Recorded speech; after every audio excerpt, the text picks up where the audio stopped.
சரியான முதலீடு எது? வருமான வரியை எப்படி மிச்சப்படுத்துவது?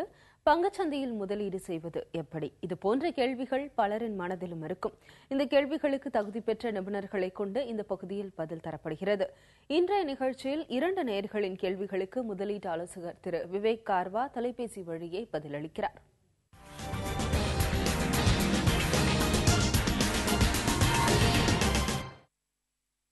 வணக்கம் திரு விவேக் கார்வா. பெங்களூரை சேர்ந்த அபிலாஷ் அவருக்கும் அவருடைய தங்கைக்கும் சேர்த்து ஃப்ளோட்டர் ஹெல்த் பாலிசி எடுத்திருக்கிறதா சொல்லியிருக்கிறாரு. தன் தங்கைக்கு விரைவில் திருமணம் நடக்க இருக்கிறதால பாலிசியை 2 பேருக்கு தனித்தனியா மாற்ற முடியுமா? அப்படியெனில் அதற்கான வழிமுறைகள் என்னன்னு கேட்டிருக்கிறாரு. மேலும் இந்த வகை பாலிசிக்கு வரி சலுகை உள்ளதா என்பதும் அபிலாஷுடைய சந்தேகமா இருக்கு. அவருக்கு நீங்க தரும் விளக்கம் என்ன? ஃப்ளோட்டர் பாலிசி ஜென்ரலா யார் எடுக்கிறதுனா ஹெட் ஆஃப் த ஃபேமிலி வந்து எடுத்து வைஃப் குழந்தைகள் வந்து வீட்டுல இருப்பாங்க. ஸோ ஒரு 3 பேர்ல இருந்து ஒரு 4 பேர் வரைக்கும் ஒரே பாலிசில வந்து இன்க்ளூட் பண்ணி ஃப்ளோட்டர் பாலிசி எடுப்பாங்க. எதுக்குன்னா பிரீமியம் கொஞ்சம் வந்து சீப்பரா இருக்கும்னு சொல்லி. ஸோ அதுக்கு வந்து டாக்ஸ் பெனிஃபிட் இருக்கு. பிளஸ் ஒருத்தர் வந்து அவரோட அம்மா அப்பா சீனியர் சிட்டிசன் அம்மா அப்பாவுக்கு வந்து எடுத்தா அவங்களுக்கு வந்து டாக்ஸ் பெனிஃபிட் இருக்கு. இப்போ நீங்க வந்து நீங்களும் உங்க சிஸ்டரை கம்பைன் பண்ணி ஒரு ஃப்ளோட்டர் எடுத்திருக்கீங்க. இப்போ சிஸ்டர் வந்து கல்யாணம் ஆயிடுச்சுன்னு சொன்னதுனால அந்த பாலிசியை வந்து ஸ்பிளிட் இப்போ பண்ண முடியாது. நீங்க ஸ்பிளிட் எப்போ பண்ணலன்னா உங்க ரெனியூவல் வருமே அந்த சமயத்துல வந்து நீங்க ரெண்டும் திருப்பி ஸ்பிளிட் பண்ணி 2 தனித்தனியா வாங்க வேண்டியது. ஸோ நடுவில் வந்து ஸ்பிளிட் பண்ண முடியாது. அது ஒரு விஷயம். 2வது வந்து இதுல வந்து வெரி டிடக்ஷன் எதுவுமே வந்து உங்களுக்கு கிடைக்காது. ஏன்னா நீ ஜெனரலா பாலிசி என்ன சொல்லுதுன்னா இன்கம் டேக்ஸ் ரூல் படி நீங்க பாலிசி எடுக்கும் போது உங்க டிபெண்டன்ட்காக எடுத்தாதான் இன்கம் டேக்ஸோட பெனிஃபிட் உங்களுக்கு வந்து கிடைக்கும். ஸோ உங்க சிஸ்டர் வந்து கல்யாணம் ஆயிடுச்சு, she is not dependent on you. So உங்க மேல டிபெண்டன்ட் இல்லாதனால உங்களுக்கு வந்து அந்த பெனிஃபிட் கிடைக்காது. இன்னொரு நேரம் ஒரு கேள்வி கேட்டிருக்கிறாரு. சென்னை அண்ணா நகரை சேர்ந்த துறை தனக்கு 47 வயதாகிறதா சொல்லியிருக்கிறாரு. மருத்துவ காப்பீடு எடுக்க விரும்புகிற அவரு தனது 40வது வயது வரை தொடர்ந்து 10 ஆண்டுகளுக்கு அதிக அளவில் புகைப்பிடித்து வந்ததா சொல்லியிருக்கிறாரு.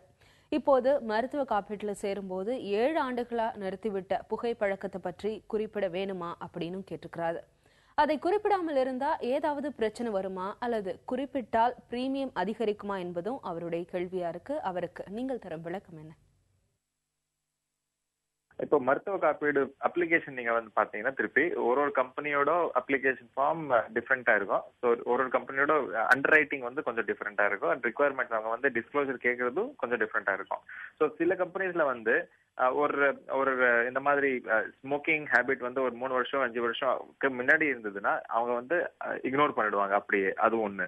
2வது வந்து சில கம்பெனி வந்து நீங்க அந்த மாதிரி ஒரு ஹேபிட் இருந்துதான் கேட்கும்போது நீங்க டெஃபினட்டா டிஸ்க்ளோஸ் பண்றது பெட்டர்னு நினைக்கிறேன் நான்.